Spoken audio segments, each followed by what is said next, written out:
Well, guys, what I want to do with you today is I want to talk a little bit about self-motivation and working from home. From discussions with a lot of you, this is something that you're all finding tricky, and I thought I'd offer some ideas to help. Now, while I'm doing this, I'm going to leave the comments section open, so I'm not going to turn comments off, I'm going to leave them open. So if you have any other way you think is helpful for motivating yourself that you think other people might want to use, so you've got any other tips or advice, put them in the comments below. We'll keep an eye on the comments and we'll try and moderate and filter and get rid of anything inappropriate or unhelpful. But do try and share. I think this is all, we're all in a very difficult situation. We're all in a bit of an unknown territory. And I think anything we can do to help each other is going to be great. Now, the first thing I want to flag up is a bit of toxic positivity. Now, this is a post, I saw this very, very early on in the sort of the lockdown situation, and there was loads of them doing the rounds. And it's this idea that if you don't come out of quarantine with either a new skill or doing something you've been putting off or more knowledge, that you didn't lack time, you lacked discipline. And I think that's a load of rubbish. I think it is okay to not be okay. This is a really challenging, different, unexpected situation. If you are finding it hard to cope, if you're finding it hard to do anything, that is normal. It is okay to not be okay. And that's something I wanted to flag up from the very beginning, that this is about motivation. It's about trying to find ways to motivate you. But this may not work, and that's what I wanted to make it clear. I think it's also, it would be hypocritical of me to say that I am okay, that I am motivated, that I am on top of things, because I'm not. I'm really not. And there are days where I have no motivation. I find it hard to get started on any work or even just get showered and get dressed. That's the kind of situation we are all in this. So I think do what you can, when you can, how you can, and you do you. That's the main thing. Don't feel that you've got to do more or less because other people are. Do what you can. And really, I want to say, look after yourselves. That's the main thing before we get into this. So on that notion of, if you are finding it hard, if you are having some challenges, if you are finding it difficult, and it's not just a little bit about getting started or just getting on with work, you are having real problems, reach out to people, speak to them, whether it's family, whether it's friends, whether it's your teacher, whether it's your tutors. Speak to someone and let them know that you are having a tough time. And don't be embarrassed or don't feel ashamed that you're struggling to cope, because that is the situation I think a lot of people find themselves in. Everyone is finding this tough. This is really, really strange situation, and it's okay, as I said at the beginning, to not be okay. So if you need to, please reach out to someone and just let them know that you are having a tough time. And it's the easiest, I know it's a difficult thing to do, but it's also the first step in getting a bit of support. Now, I also want to try and avoid this mentality of, why don't you just do it? Why don't you just do the work?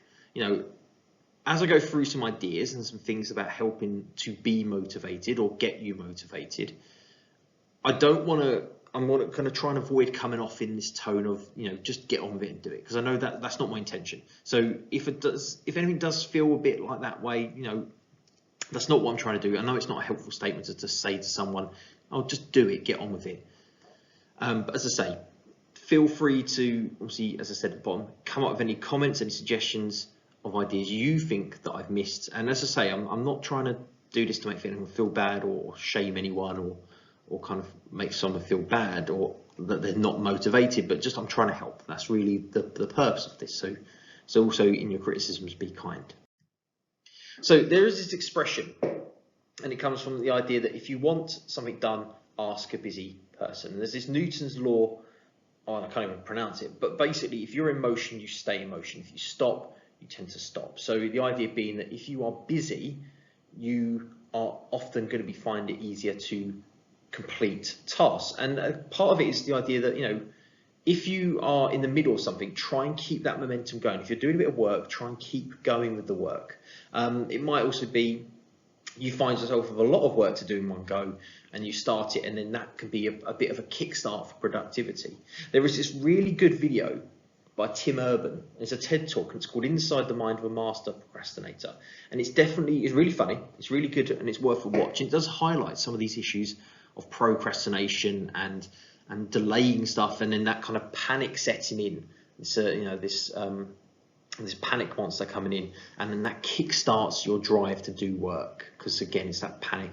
And that could be something that works for you. It could be setting yourself a deadline or asking teachers to set you a deadline, and then working to those. And even if you do delay any work, once the deadline gets close, that might kickstart the panic and it might get you going with the work. As I say, it's a really good video. It's definitely worth watching. I will put a link in the description below.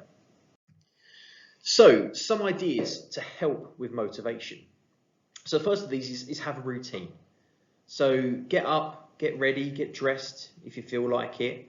I say get up early. I mean, that varies. I've got a toddler at home that drags me out of bed at 5:30, 6 every morning. So I'm up very early in the morning. But as my later point says, I'm not productive. I'm not in a position to do any work for at least an hour, 2 hours after being dragged out of bed. So, get up when at a reasonable each time, and that could be even also making sure you are getting to bed not early, but you're going to bed at reasonable time. I found myself in the same situation where my sleep routine, my bed routine has gone a bit weird. I'm sort of staying up till 1, 2 in the morning, doing a bit of work or watching telly, and then being dragged out of bed very early by a toddler doesn't help me be particularly productive. So think about having a routine, get a setup, get a time to start your day. The first thing you could do is, either have your desk set up the night before, or, get up, you set up your desk, you turn on your computer, your laptop, you get the things out you're going to need. So you get your space ready for the day, and you can start straight away, or at least you've got started. Try and have a timetable or a plan. So I'm going to talk about planning and scheduling your day, but think about planning your day. Organize when you're going to take a break, how long your break's going to be. When are you going to be the most productive? Think about, are you a morning, an early bird in terms of work? Are you a night owl? Do you do your best work in the middle of the afternoon? Is it before lunch? Is it early evening? So think about when you're going to be most productive. Also think about when you can work without interruptions. I know for me, personally, I'm best working when my little boy's asleep or when he's gone to bed, so late evening. And also set yourself a clear finish time. Make sure you know when to stop. Just because you're working at home doesn't mean you need to work 24/7. So set a boundary for when you're going to finish. Think about where you're going to work. That's the other thing. Just because you're not in a college, just because you're not in the classroom, doesn't mean you can't have a bit of a classroom space. So it could be, rather than sitting on your bed, cooping yourself up in a room or on the sofa, try and find a space that you can use as yours to work. And again, that may not be feasible.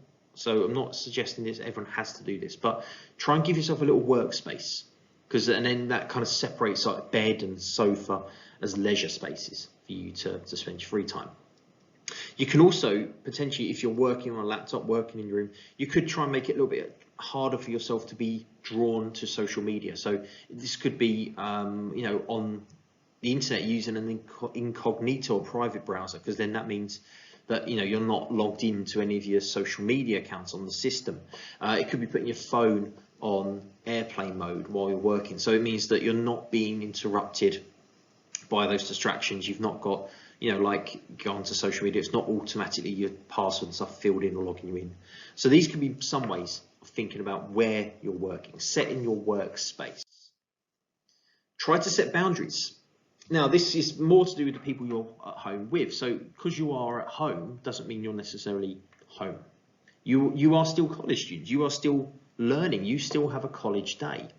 So it could be worth talking and setting some boundaries with those at home with you, whether that's mum, dad, brothers, siblings, dog.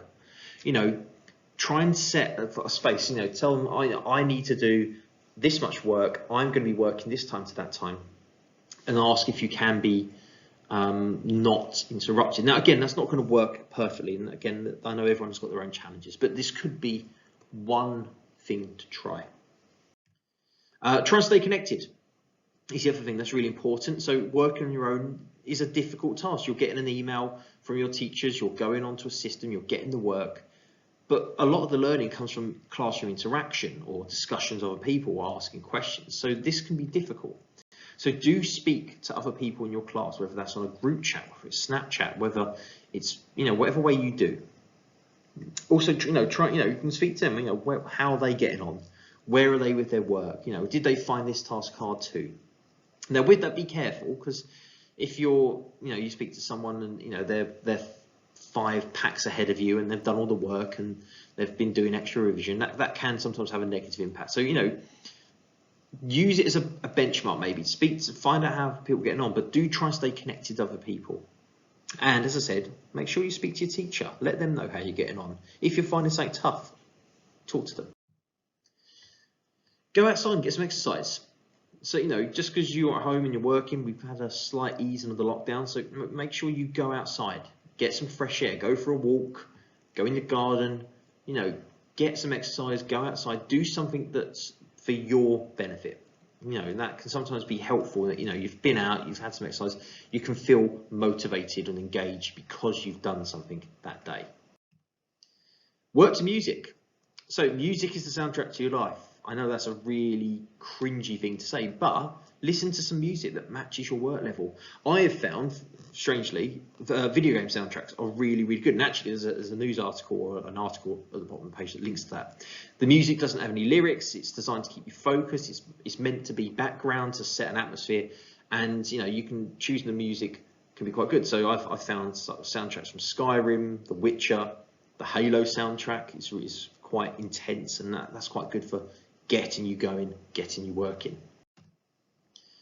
Plan ahead. Now, the best laid plans of mice and men often go awry. That Richard Burns quote, or Robert Burns quote, sorry. So, plan out what you're going to do ahead of time. Maybe the day before, put a rough plan together. What are you going to do? Schedule your day. But it can make you feel a little bit more motivated. You woke up in the morning, there's a schedule for the day. It kind of feels a little official. It could help you get started. But also, keep in mind it's important to let your plans change if need be. So here's a tried and tested classic, the to-do list. Who doesn't love a to-do list? Now, some top tips for to-do lists. Keep them short. The shorter the better. So, you don't want 1,000 items on a to-do list, because that's just going to make you feel bad when you only cross one of them off. So try and keep them short. Make the targets achievable. It's something you can do. I always like to, my first point on a to-do list is make the to-do list, so I can cross that one off nice and early. Break a task down into a few bits and that you can cross off as you go. So again, you can do this any way you like. Again, this first image is an old list of mine, which looking at it in hindsight is very confusing and probably wasn't that helpful, particularly because the same task keeps getting moved further and further down the list. But it does come back to that flexibility. My other to-do lists, kind of set tasks here. You can cross them off as you go. You can count down. So like with the task at the middle here, 14 of them were marked, and then I've crossed off and done 13. Or just post-it notes. Whatever you can do to help you plan what you're doing. Some other tasks, the 10-minute rule. I found this sometimes can be quite good. You kind of trick yourself into doing a bit of work. So, you set aside, I've got 10 minutes. I'm just going to do this. I'm just going to read that bit. I'm just going to write some notes on this. I'm just going to watch this clip. So it's a little bit of a trick. It comes back to that first point about the motivation. If you start working, you can keep working. And so this trick, sometimes I find this good. It's like I sit down and think, all right, I'm just going to reply to these emails. I'm just going to fill in that grid. I'm just going to put this information together. And once you start, you tend to just keep going, and obviously the 10 minutes flies by and you start working, and it's kind of sometimes starting can be a tricky thing to do. Another way to get you started, get you focused, is this idea of sprints. So this involves focusing on work for a very short period, but it's a total focus approach. That means no phone, no music. You switch off your Wi-Fi on your laptop unless you need the internet, and you kind of do core focusing for 25 minutes with the idea that you've then got a 25-minute break coming up. So the light sprints might be you work for 25 minutes in total focus. You've then got a 25-minute break to do whatever you like. You then work for another 25 minutes, then a 25-minute break to do what you like. And then what happens as you carry on with this, the idea being that in 2 hours or just over 2 hours, you've done about an hour and 15 minutes worth of work. And it's this idea of kind of focus and then reward. You can intensify it and do intense sprints, so 25 minutes on, 10 minutes off, and again, you kind of get the same amount of work done, but in a shorter period of time. As I say, this is one idea that came to mind. So the main thing, obviously, this is just some ideas to help. I'm not an expert in this by any means. I'm not perfect in terms of this discussion topic, but I thought this might help. So, as I said at the very beginning, please be kind if I've got anything wrong or kind of suggest anything that maybe isn't that great. If you've got better ideas or any ideas that you find helpful, put them in the comments, please. That really help me, help other people to work on this. And as I said at the beginning, this is a strange time. It's a challenging time. Main thing for you to do is look after yourself, do what you can, and speak to people if you need a bit of help. Okay, so thanks for watching and take care.